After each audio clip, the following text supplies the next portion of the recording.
Bonjour tout le monde, mon nom c'est Louis-Philippe, je suis le responsable des débats pour l'année 2024-2025 et voici la formation qu'on offre typiquement au début des tournois sur comment débattre et juger. Ici, vous allez trouver tout depuis la base du débat jusqu'aux techniques de jugement relativement avancées qui vous permettront en fait d'avoir un tournoi qui est efficace et plaisant. Commençons par la base. Au débat, il y a deux équipes, une qui est pour, une qui est contre le sujet débattu. L'équipe qui est pour s'appelle le gouvernement, et il y a deux personnes dans cette équipe, le ou la première ministre et le ou la ministre de la Couronne. Tandis que dans l'opposition, l'équipe qui est contre, il y a le chef de l'opposition et le ou la membre de l'opposition.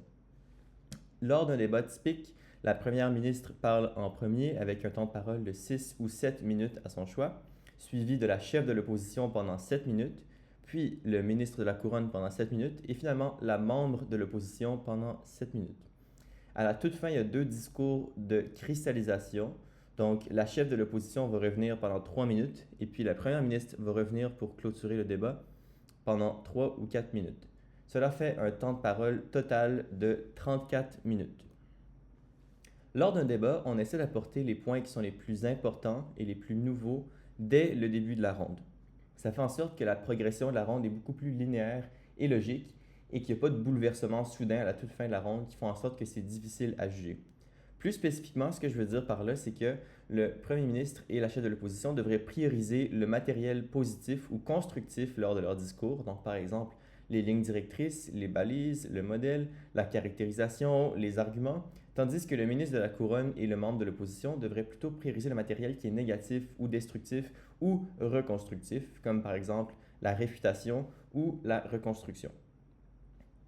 Qu'est-ce que sont les balises? Les balises, en fait, ce sont essentiellement un cadre pour le débat. Ce sont un temps, un lieu, une définition de l'acteur qui doivent être le plus large possible et permettre juste un peu justement de cadrer le débat et faire en sorte que ça aille pas n'importe où. Évidemment, lorsque vous posez des valises, n'essayez pas de gagner le débat juste en imposant des valises restrictives qui vont confondre l'autre équipe. Le but, c'est ne pas d'être malhonnête intellectuellement lors de cette partie du débat. L'opposition peut contester les balises ou les redéfinir si le gouvernement ne l'a pas fait. Le modèle, c'est légèrement différent des balises. C'est aussi quelque chose qui est apporté par le gouvernement dans leur premier discours. C'est essentiellement une explication du déroulement de l'application d'une motion. Ça peut être contesté, mais en général, le gouvernement peut décider comment le modèle fonctionne, mais il doit prouver ses conséquences. Donc, par exemple, si le gouvernement avait à établir un système de vote qui est différent de celui actuel, il faudrait qu'il explique comment ce système de vote va fonctionner, ce serait le modèle, mais il ne pourrait pas décider quelles sont les conséquences de ce nouveau système de vote. Il faudrait que ce soit prouvé à l'aide de mécanismes logiques et d'arguments. À la toute fin, il y a les deux discours de cristallisation. On va revenir là-dessus plus tard, mais essentiellement, ce ne sont pas des conclusions, ce sont des synthèses biaisées du débat qui n'apportent pas de nouveau matériel, donc pas de réfutation, pas de nouveaux arguments, à l'exception du gouvernement qui ont dit environ 1 minute à 1 minute et demie pour réfuter ce qui aurait été apporté dans le tout dernier discours de 7 minutes de l'opposition. Un principe très important au débat, c'est l'honnêteté intellectuelle. Essayez de dévoiler vos meilleurs arguments dès le début, attaquez les arguments à leur meilleur afin de prouver que vous avez réellement gagné la ronde. Ne mentez pas, évidemment, n'inventez pas de statistiques, de faits, ne bâtissez pas d'hommes de paille. Des hommes de paille, ce sont des caricatures de ce que l'autre côté a dit. Ça ne vous aide aucunement de faire des hommes de paille de ce qu'ils ont dit. Vraiment, essayez de les attaquer à leur meilleur. Et aussi, n'attaquez pas exclusivement les failles du modèle et des balises. Des fois, ça arrive que les gouvernements font des mauvais modèles et de mauvaises balises. Vous pouvez un peu les attaquer là-dessus, mais essayez de leur donner une chance et d'imaginer, de réimaginer le modèle et les balises comme ça aurait dû l'être, afin de réellement montrer que vous avez dominé la ronde. Parlons maintenant un peu de structure. La structure, c'est extrêmement important au débat. Ça fait toute la différence entre une tirade et un discours. La structure de base d'un argument est similaire à celle d'un arbre. Un arbre, ça a des racines, un tronc et des feuilles. Les racines de l'arbre, ce sont les prémices. Ce sont des vérités pertinentes, des faits importants, des caractérisations d'acteurs qui vraiment vont établir le fondement de votre argument et vous permettre ensuite, lors des mécanismes, d'établir des liens logiques, faire des inférences, donner de bonnes raisons pourquoi votre argument a des impacts. Des impacts, ce sont des conséquences utilitaristes de votre argument et l'importance de ces conséquences pour la ronde. Revenons un peu sur les prémices. Ce sont des vérités pertinentes, des caractérisations, des faits relativement généraux. Ça n'a pas besoin des statistiques chiffrées, ça n'a pas besoin des faits que personne ne connaît, ça doit seulement être des faits logiques que beaucoup de gens connaissent qui vont vous permettre de bâtir des liens logiques par la suite et de prouver un impact à votre argument. Donc vraiment juste ce qui est pertinent pour la ronde. La caractérisation. La caractérisation, essentiellement, c'est expliquer des faits importants sur une entité, ses intérêts, ses préférences, ses tendances, le contexte historique, le contexte géographique, le contexte économique et bien plus, afin de peindre un portrait qui établit la fondation des arguments à venir. Ça peut être fait à l'aide de logique, d'exemples ou de faits. Rappelez-vous, une entité, c'est assez large, ça peut être une personne, ça peut être une organisation, ça peut être en fait tout autre acteur qui joue un rôle important dans le débat. Et je dirais que la caractérisation est un élément essentiel des discours de haut niveau. Donc, pensez-y. La mécanisation, ce sont plutôt les liens logiques qui vont vous permettre d'avoir des bons arguments avec une structure solide, plutôt que des arguments avec aucune justification du tout. Il y a deux types de raisons qu'on utilise pour justifier un mécanisme. C'est pas super important que vous compreniez la distinction, mais seulement que vous sachiez qu'il y a plusieurs manières possibles d'établir un mécanisme et de le justifier. Le premier type de raison, ce sont les raisons structurelles, donc une justification purement logique à une séquence d'événements, tandis que les raisons empiriques, ce sont essentiellement des exemples qui montrent qu'il y a un précédent ou une séquence d'événements similaires qui s'est déjà produite, avec laquelle vous pouvez justifier votre mécanisme. Les impacts. Les impacts, ce sont les conséquences utilitaires de votre argument. Et j'insiste vraiment sur le mot utilitaire ici. On parle bien de l'utilitarisme au sens philosophique du terme. Donc, par exemple, ça peut être le nombre de gens affectés, la magnitude de l'impact, la durée de l'impact, etc. Le comparatif. Le comparatif, ce n'est pas un élément explicite d'un argument, mais ça devrait en faire partie. Qu'est-ce que le comparatif? Essentiellement, c'est de comparer son monde à celui de l'opposition. Donc, plus spécifiquement, par exemple, de mécaniser leur monde et essentiellement d'expliquer les impacts de leur monde aussi. Ce qui est très important à comprendre, c'est que vos arguments ne devraient pas être symétriques. Ce qu'on veut dire par là, c'est que vous ne devriez pas avoir exactement les mêmes mécanismes et les mêmes conclusions, les mêmes impacts que l'autre côté, sinon il y a quelque chose qui a été mal compris. Si ça arrive, vous devez absolument expliquer pourquoi votre raisonnement est meilleur que celui de l'autre côté. Le balancement et la cristallisation, ce sont deux aspects très importants du débat qui sont bien réussis par les débatteurs et débattrices avancés, mais qui sont parfois difficiles à maîtriser. Donc, écoutez bien lors de cette section. Dans la vie, c'est important d'avoir des priorités, du moins je pense. Et en fait, c'est la même chose au débat.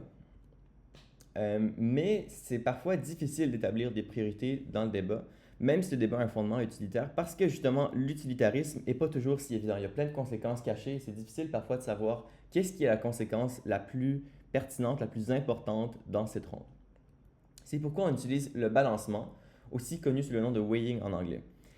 En gros, il s'agit de l'utilisation de critères pour déterminer qu'est-ce qui a le plus de poids dans un débat. Ces critères sont généralement dérivés de l'utilitarisme, mais ils peuvent être adaptés au débat. Pour en faire une analogie avec l'idée que les arguments, ce sont comme des arbres, le balancement, ça consiste en gros à trouver le meilleur arbre dans la forêt. Donc, expliquer en quoi son arbre est plus beau, plus grand, plus fort, plus vigoureux que ceux ou celui de l'autre équipe. Donc, comment est-ce qu'on fait ça? Ben, c'est à l'aide de critères de balancement. En voici une liste qui sont communément utilisés. Évidemment, il y en a plus que ça. Vous n'êtes pas obligé de tous les mémoriser, mais c'est juste pour vous donner une idée de ce que vous pouvez dire. Donc, ce sont beaucoup des critères reliés à l'utilitarisme. Donc, par exemple, le nombre d'êtres sentients affectés, c'est probablement celui qu'on utilise le plus souvent. Notre argument touche plus de gens, sauve plus de vies que celui de l'autre côté. Bon. Magnitude de l'impact. Donc, expliquer en quoi votre argument fait plus ou moins souffrir que celui de l'autre côté. Donc, notre argument fait moins souffrir les animaux que celui de l'autre côté. L'irréversibilité de l'impact, ça le dit dans le nom. L'impact est irréversible. Si ça a lieu, on ne peut plus changer les choses. La vulnérabilité du groupe qui est touché, la certitude de l'impact, l'unicité de l'impact, à quel point est-ce que c'est un impact qui est unique à votre côté, à votre équipe. L'efficacité de l'impact aussi, à quel point est-ce que c'est plus efficace de mettre en place une certaine solution politique, par exemple. Le déroulement de l'impact, est-ce que c'est au court ou au long terme? Les deux peuvent être intéressants, ça dépend vraiment de la ronde en question. Il y a aussi des critères qui sont plutôt déontologiques. En général, ce sont des critères qui s'appliquent lors des motions acteurs. Donc, on se rappelle, le débat a un fondement utilitaire, Mais si vous parlez de la perspective d'un acteur, ben, il se peut que cet acteur ait des principes moraux et qui n'aime pas les violer. Donc, les obligations de l'acteur, ses principes moraux, ses codes moraux, ce sont absolument des critères de balancement à appliquer lors d'une ronde lorsque vous êtes en train de trier des arguments. Euh, Plus spécifiquement par rapport aux acteurs, il y a aussi des intérêts et des forces contrebalançantes à chaque fois qu'un acteur veut poser une action. Donc, ça peut aussi être considéré comme critère de balancement. Et finalement, il y a le critère de méthode débat, la pertinence à la motion. Ça, c'est tout simplement dire que ben, parfois, les gens apportent des arguments qui n'ont pas rapport du tout. Alors, vous pouvez juste carrément dire que ben, leur argument n'a pas rapport à la ronde. Et puis, c'est un critère de balancement acceptable. Bon, dans un monde idéal, les deux équipes apportent des critères de balancement et font un balancement qui est correct. Ça arrive rarement, mais mettons que ça arrive, qu'est-ce que vous faites? Ben, la première chose à essayer de faire, c'est d'expliquer pourquoi vous gagnez quand même avec le critère de l'autre équipe. Donc, l'autre équipe choisit les principes moraux de l'acteur. Ben, vous devez expliquer pourquoi, en fait, ils ont tort. Vos arguments respectent beaucoup plus les principes moraux de l'acteur que les leurs. Si vous êtes incapable de faire ça, ben vous devez démêler quel critère est le plus important en pesant les critères individuels. Donc, c'est comme si vous deviez faire du balancement avec les critères individuels. Ça arrive rarement, mais parfois, c'est ce que vous êtes obligé de faire.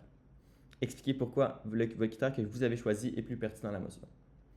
Bon, qu'est-ce qu'une cristallisation? Une cristallisation, c'est une période de synthèse et de balancement à la fin du débat qui permet aux deux équipes de montrer la primauté de leurs idées et ce, de manière biaisée. Ce n'est pas une opportunité pour approfondir ou résumer le débat. Il y a différentes approches qui sont préconisées par différents clubs. Certains vont vous dire comparer les deux mondes, certains vont vous dire comparer les thèmes. Mais rappelez-vous, ce qui est vraiment important, c'est de ne pas apporter de nouveau matériel et de balancer. Faites une synthèse du débat qui explique pourquoi vous avez gagné. Vous essayez pas d'être vous essayez d'être honnête intellectuellement, mais vous n'essayez pas d'être juste envers l'autre équipe non plus. Parlons maintenant des types d'émotions. Différents sujets s'abordent de différentes manières. Et c'est pourquoi on a différents types d'émotions au débat. Plus spécifiquement, on a les émotions d'action et les émotions de contemplation, comme le dirait Hannah Arendt. Les émotions de contemplation, ce sont des expériences de pensée dans un monde alternatif ou sur la véracité d'un sujet. Ce ne sont pas les conséquences de la contemplation.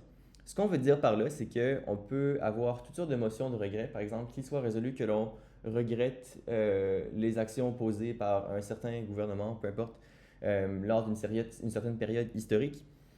Ce qu'on veut que vous disiez, ce n'est pas de dire que, par exemple, si ce gouvernement regrette ses actions, ça va avoir des bonnes conséquences. Non, au contraire, ce qu'il faut dire, c'est plutôt ce gouvernement devrait regretter ses actions parce qu'elles sont mauvaises ou à l'inverse, il ne devrait pas regretter ses actions parce qu'elles sont bonnes. Donc, vraiment, ce n'est pas de regretter ce n'est pas de penser aux conséquences de la contemplation, mais juste carrément de contempler l'idée en question. L'émotion d'action, c'est beaucoup plus simple. Ce sont des actions concrètes qui souvent nécessitent une modélisation et qui vont apporter un changement dans le monde. C'est important d'imposer une distinction parce qu'il y a différents fardeaux de preuve à chaque type d'émotion. Dans l'émotion d'action, le gouvernement doit expliquer pourquoi un problème actuel est résolu par la motion, donc dans un avenir alternatif, tandis que l'opposition doit défendre le statu quo ou une alternative évidente spécifiée par la motion. Tandis que dans une motion de contemplation, le gouvernement doit défendre que le monde alternatif de la motion est meilleur que le monde actuel sans nécessairement modéliser ou que l'énoncé est vrai, tandis que l'opposition doit défendre le monde actuel ou une alternative évidente spécifiée par la motion, ou encore que l'énoncé est faux. Lorsqu'on parle d'alternative, juste pour faire une tangente rapide, c'est très très évident. Là. Si vous devez défendre deux côtés différents d'une médaille, ben, ça va être indiqué carrément dans la motion au lieu de plutôt que à l'inverse de, ça va être très très clair. Il y a des sous-divisions à chaque type d'émotion. Quatre principales. Tout d'abord, les motions de changement, donc des motions qui portent sur les conséquences d'un changement, assez simple. Motions acteurs, donc des motions qui sont débattues de la perspective d'une certaine entité. Attention, ce sont des motions qui sont souvent mal réussies par les débatteurs et débatteuses. Rappelez-vous, c'est essentiel de parler de la perspective d'un ou une acteur et de se rappeler c'est quoi ses intérêts. Souvent, vous pouvez gagner juste par défaut en faisant ça. Les motions historiques, assez simples, ce sont tout simplement des motions qui ont lieu à une certaine période historique. La seule chose à laquelle il faut faire attention dans ce cas-ci, c'est de ne pas faire d'anachronisme. Donc, par exemple, de ne pas parler d'événements qui n'ont pas encore eu lieu. Même si nous, dans le futur, on sait ce qui s'est passé, il faut faire comme si on ne savait pas ce qui avait eu lieu. Les motions de vérité, ce sont des motions qui débattent de la véracité d'un énoncé. Donc, encore une fois, assez simple. Carrément un débat sur est-ce que cet énoncé est vrai ou faux. Il y a aussi une autre sous-division qu'on n'a pas marquée ici qui s'appelle l'émotion de narratif. L'émotion de narratif, ce sont des émotions où vous devez expliquer ce sont quoi les impacts d'un narratif, donc une idée préconçue souvent en société. Et ce qui est important, c'est de ne pas prouver si le narratif est vrai ou non, mais bien s'il est bon pour la société ou non. Les émotions peuvent exister en plusieurs combinaisons. Donc, comme vous le voyez ici, qu'il soit résolu qu'en tant que gouvernement des États-Unis dans les années 50, on s'implique dans la guerre de Corée, il y a trois sous-types d'émotions. Une motion acteur avec le gouvernement des États-Unis, une motion historique avec dans les années 50 et une motion d'action, on s'implique dans la guerre de Corée. Même chose, qu'il soit résolu qu'en tant que Karl Marx, on regrette de ne pas être devenu avocat plutôt que philosophe. En tant que Karl Marx, acteur, on regrette motion de contemplation. On pourrait même dire qu'il y a un aspect historique à la motion, justement parce que ça se passe à l'époque de Karl Marx, puisque forcément, on n'est pas une personne qui existe encore aujourd'hui. Qu'il soit résolu qu'en tant que mouvement des droits des personnes handicapées, on préfère les narratifs soulignant les aspects positifs de l'expérience handicapée, motion acteur et motion de contemplation. Quelques trucs en vrac. Tout d'abord, c'est de commencer par des phrases clés au début. Donnez-nous un petit slogan qui résume votre camp. Faites un sujet amené, posé, divisé. C'est comme un texte de français. Ça nous aide beaucoup à comprendre ce vers quoi vous vous dirigez au lieu de commencer directement dans vos arguments. Ça n'a pas besoin de prendre beaucoup de temps. Deuxième chose, dans une veine similaire, explicitez toujours votre structure. Vous faites du signposting, comme on dit en anglais. Ça améliore votre structure et ça aide les juges à comprendre. Ce qu'on veut dire par là, c'est vraiment lors de votre discours, pas seulement au début, mais tout au long de votre discours, dire ce que vous êtes en train de faire. Par exemple, maintenant j'apporte mon premier argument, maintenant j'ai fait de la réfutation, maintenant j'ai fait de la reconstruction, maintenant j'apporte mon deuxième argument. Ça aide énormément les juges à comprendre. Troisième chose, c'est de toujours balancer. Même si le balancement, on peut croire que c'est vraiment réservé aux toutes fins des discours, voire seulement à la cristallisation, en fait, un truc, c'est de toujours en faire.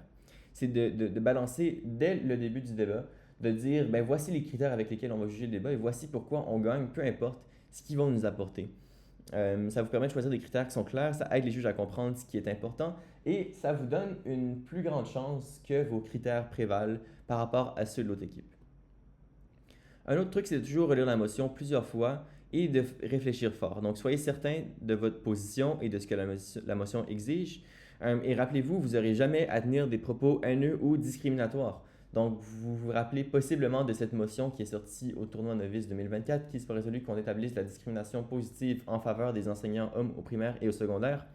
Beaucoup d'entre vous ont probablement pensé, peut-être même transpiré aussi fort que lui en se demandant mais quels arguments est-ce que je peux faire pour cette motion. En réalité, en fait, il y a des arguments féministes. Vous n'avez pas besoin de faire des arguments bizarres, discriminatoires pour gagner cette motion au gouvernement. Question d'amélioration, c'est intéressant de lever le plancher plutôt que le plafond. Donc, travaillez à améliorer la chose avec laquelle vous avez le plus de difficultés plutôt que d'améliorer quelque chose avec lequel vous êtes déjà super bon. C'est juste un bon truc en général dans la vie et aussi au débat. Écoutez et respectez les juges. Les juges sont là pour vous donner des critiques constructives, déterminer qui a gagné la ronde. Ils ne sont pas là pour vous détruire ou pour vous faire perdre des rondes de manière injuste. Ça arrive, des fois il y a des erreurs, mais vous fâchez contre eux, ça va servir à rien. La plupart du temps, je dirais que les juges ont raison, plus que 80% du temps. Et donc, même si l'explication du jugement n'est pas parfaite, ben, essayez de comprendre qu'est-ce qui a mal été. Puis à la rigueur, s'ils ont mal compris votre point, ben, ça vous dit que vous devez mieux l'expliquer la prochaine fois pour qu'ils comprennent. Et un truc final, évidemment, c'est que vous n'êtes pas défini par vos compétences au débat. On vous aime comme vous êtes, vous avez plein d'autres qualités. Donc que vous soyez le ou la meilleure débattrice de la ligue ou que vous soyez dans la moyenne, c'est pas grave. On ne vous juge pas parce que vous êtes à cause de vos compétences, dans le fond. Il faut se rappeler, le débat, c'est un jeu, c'est pour l'amusement. Ce n'est pas pour se positionner et s'y hiérarchiser. Bon, parlons maintenant des principes du jugement. Ce qu'il faut comprendre, c'est que c'est une section qui est en construction. La Ligue est en train de réviser comment on juge. Donc, ça se peut que ce que je dis en ce moment, ce ne sera plus à jour dans quelques mois. Mais voici quand même un peu d'informations là-dessus. Donc, tout d'abord, les piliers de base. Il y a 4 piliers de base au jugement. L'écoute active, l'état d'esprit, la structure et le respect et l'équité. L'écoute active. L'écoute active, c'est dire qu'il faut faire de son mieux pour écouter et comprendre les débatteuses, peu importe leur niveau, leur éloquence, leur accent, votre intérêt, votre faim, votre niveau de fatigue, etc. Deuxième chose, c'est de ne pas faire d'homme de paille ni de rapaillage. Ce qu'on veut dire par là, c'est de ne pas caricaturer ce qui a été dit, mais pas non plus d'inventer ou d'imaginer un argument qui est inexistant en rapaillant plein de bouts de phrases qui ont été dits à travers un discours. Donc soyez charitable, mais pas trop charitable non plus. L'état d'esprit des juges, c'est celui d'un ou une électrice intelligente moyenne. Qu'est-ce que ça veut dire une électrice intelligente moyenne? Ça veut dire une personne moyenne intelligente que vous croisez dans la rue, donc peut-être comme un prof au secondaire. Par exemple, c'est pas un enfant de 3 ans, c'est pas un candidat à occupation double, c'est pas Patrice Roy, c'est pas une lectrice hebdomadaire de The Economist. C'est vraiment juste une personne moyenne qui est curieuse intellectuellement, mais qui sait pas nécessairement tout sur l'actualité non plus. Donc, par exemple, vous connaissez des faits généraux et suivez l'actualité, mais vous n'êtes pas au courant des détails. Vous savez que les libéraux et les conservateurs, par exemple, sont deux partis politiques majeurs au Canada de gauche et de droite, respectivement, mais vous ne connaissez pas leur plateforme spécifique. Donc, les débatteurs et débatteuses pourraient assumer que vous savez que les libéraux et les conservateurs sont de gauche et de droite, mais vous ne pourriez pas assumer qu'ils savent exactement c'est quoi la politique de ces partis à propos des logements au Canada. Une autre partie de l'état d'esprit des juges, c'est l'unité intellectuelle. Donc, vous ne savez pas tout et vous ne connaissez pas nécessairement le meilleur case. Donc, c'est important de juger en fonction de ce qui a été dit dans la ronde et non pas ce que vous imaginez être la meilleure version possible de la ronde. Il y a aussi une question d'objectivité. Vous ne devez pas avoir de parti pris tant idéologique que politique et de scepticisme. Donc, vous devez être sceptique des affirmations qui sont non justifiées, à moins que ce soit vraiment des affirmations de base qui sont partagées par beaucoup de gens. Pour ce qui est de la structure, bien évidemment, observez les règles du jugement, soyez structuré et efficient dans votre approche, prenez des notes qui ont du bon sens. Respect et équité, jugez toutes les débatteuses de la même manière, peu importe leur accent, institution, race, ethnie, culture, origine nationale, sexe, genre, orientation sexuelle, apparence physique, etc. Évidemment, je ne devrais pas avoir besoin de dire ça. Faites attention aussi à vos biais implicites. N'ayez pas de parti pris avant que le débat commence. Donc, une équipe entre guillemets forte ne gagnera pas toujours contre une équipe qui est entre guillemets poche. Donc, laissez pas justement vos perceptions de la force des débatteurs et des débatteuses influencer qui vous croyez a gagné. Et aussi, ne formez pas trop rapidement parti pris lors de la ronde ni lors de la délibération. Il y a des études qui ont prouvé que lorsque vous verbalisez dans votre tête ou en discussion collective qui vous croyez a gagné, donc si vous dites dès le début de la délibération, par exemple, je crois que telle équipe a gagné, vous vous sentez beaucoup plus forcé à défendre cette équipe. Et évidemment, c'est quelque chose qu'on ne veut pas parce que ça introduit un manque d'objectivité dans la délibération. Donc, ce qu'on vous dit, c'est vraiment de retarder votre verdict personnel jusqu'à la toute fin de la délibération. Évidemment, adresser les débatteuses avec respect, prioriser ce qu'on appelle la méthode sandwich, donc un compliment, des critiques constructives, puis on finit avec des compliments. Et puis aussi, essayer de garder un visage neutre lors du jugement, parce que ça peut être déstabilisant en tant que débatteur ou débatteuse lorsque le ou la juge rit, même si en fait la personne ne rit pas nécessairement de ce qui est en train d'être dit. Parlons maintenant de la procédure du jugement, parce que là je vous ai expliqué les principes, mais comment est-ce que ça se passe réellement sur le terrain? Bon, l'écoute active. Lors de la ronde, vous écoutez, vous prenez des notes suffisantes pour avoir toutes les idées, mais sans nécessairement les paroles verbatimes de ce que les débatteurs et les débatteuses ont dit. Ensuite, évidemment, faites de votre mieux pour comprendre l'idée des débatteuses. Ensuite, lorsque vous délibérez, commencez par relire individuellement vos notes en silence. Faites ressortir les grands thèmes qui n'ont pas été réfutés de chaque bord et le balancement qui a été fait. Ça devrait durer entre 2 et 5 minutes. Puis, commencent les commentaires généraux du panéliste le moins expérimenté jusqu'à la juge en chef de la ronde. Ça devrait être un temps égal par personne et ce, sans interruption. En tout, ça devrait prendre 4 à 8 minutes. Donc, souvent, il va y avoir peut-être 2-3 minutes par personne. Et faites attention de ne pas trop explicitement favoriser une équipe lorsque vous parlez de vos commentaires individuels. Puis finalement, il y a une délibération ouverte pour déterminer les gagnantes au besoin pendant environ 5 minutes. Idéalement, il faudra avoir un temps égal entre les partisans de chaque côté si jamais il y a une indécision dans le jury. Si le jury pense, s'il y a une partie du jury qui pense que le gouvernement a gagné, l'autre pense que c'est l'opposition, il faut donner un temps égal entre ces deux côtés-là pour essayer de comprendre qui a gagné. Puis à la fin, il y a soit on essaie d'atteindre l'unanimité, mais s'il n'y a pas d'unanimité, on fait juste voter.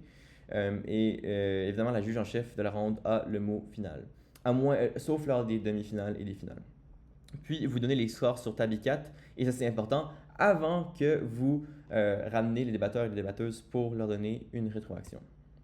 La rétroaction, En général, lors de la rétroaction, vous commencez par le plus large et vous finissez par le plus spécifique. Donc, commencez par des commentaires généraux, les forces, les lacunes des deux équipes, les points de chaque équipe, qu'est-ce qui a été réfuté, qu'est-ce qui demeure, mais aussi en fait, le pourquoi de votre décision, qui gagne et pourquoi, ce sont quoi les points saillants qui ont fait pencher la balance d'un côté ou de l'autre. Ensuite, si vous avez le temps, donnez des commentaires individuels, puis faites une synthèse générale de votre rétroaction. Et puis à la fin, les débatteurs et débatteuses peuvent poser des questions s'il y a du temps et les panélistes peuvent donner leurs commentaires s'ils veulent. En général, les panélistes ne donnent pas de commentaires, mais s'ils y tiennent absolument, vous pouvez les laisser dire quelques mots. Règle en vrac.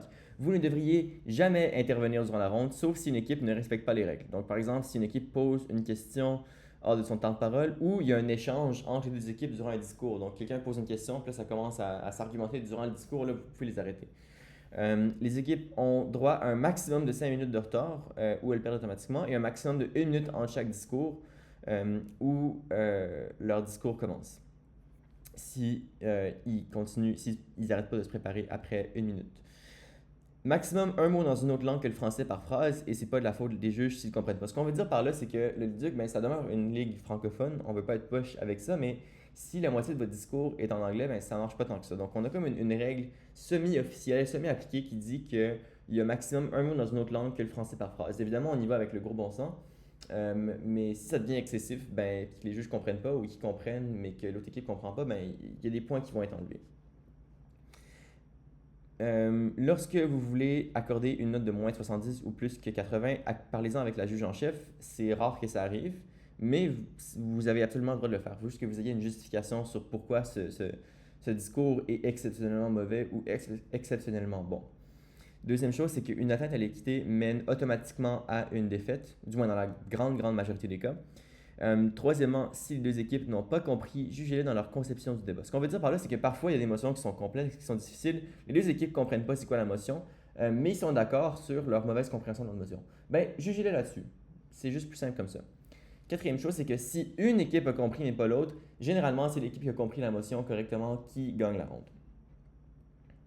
Comment départager? Souvent, ça arrive lors de délibérations qu'on constate qu'une équipe a bien réalisé un aspect du débat, mais n'a pas compris l'autre, tandis que c'est l'inverse pour l'autre équipe. Alors, comment est-ce qu'on décide qu'est-ce qui est plus important dans un débat? Ben, il y a une hiérarchisation, en fait, une hiérarchie. La première chose, c'est le balancement. Si une équipe qui fait un balancement, l'autre n'en fait pas, ou si une équipe fait un meilleur balancement que l'autre, qui éprouve en quoi ses arguments sont beaucoup plus pertinents que ceux de l'autre équipe, ben, en général, cette équipe-là va gagner. Deuxième chose, ce sont les impacts. On juge en fonction des impacts, des conséquences utilitaires qui ont été apportées dans la ronde. Si les impacts sont clairement plus grands d'un côté de la salle que l'autre, ben, c'est cette équipe-là qui va gagner. Troisième chose, la caractérisation, les prémices, les mécanismes. Si la caractérisation, les prémices, les mécanismes sont vraiment mieux faits, sont vraiment mieux expliqués d'un côté de l'autre, qu'il y a beaucoup plus de raisons de croire ce côté-là, ben, ce côté-là va gagner généralement. Quatrième chose, et c'est très rare que ça va se rendre jusque-là, mais parfois, il faut départager en fonction de la clarté et de la structure.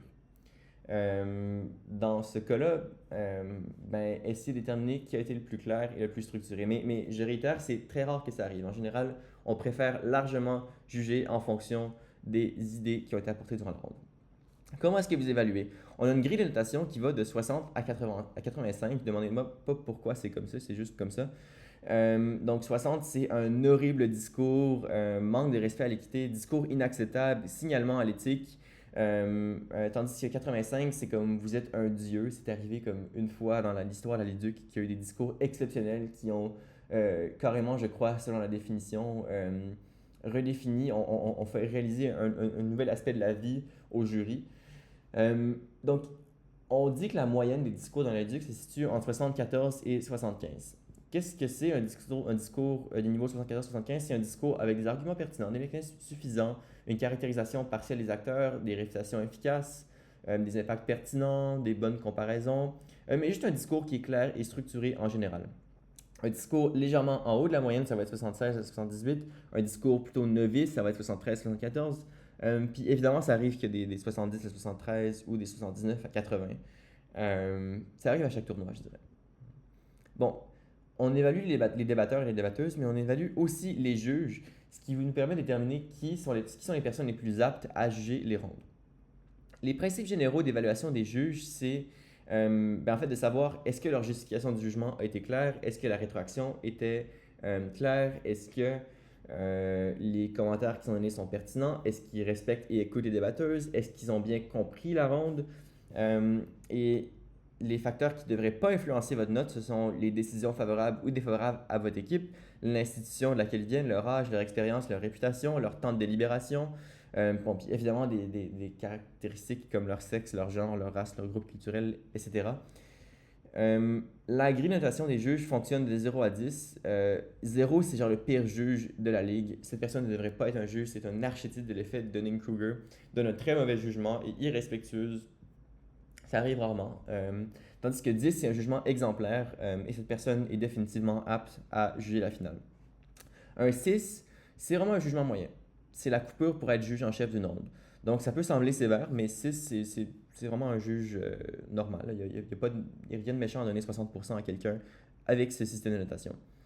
Puis essayer de balancer le respect des différents principes. Donc, une explication très claire, mais complètement mauvaise, erronée et totalement irrespectueuse mérite quand même un 3 ou un 4, par exemple.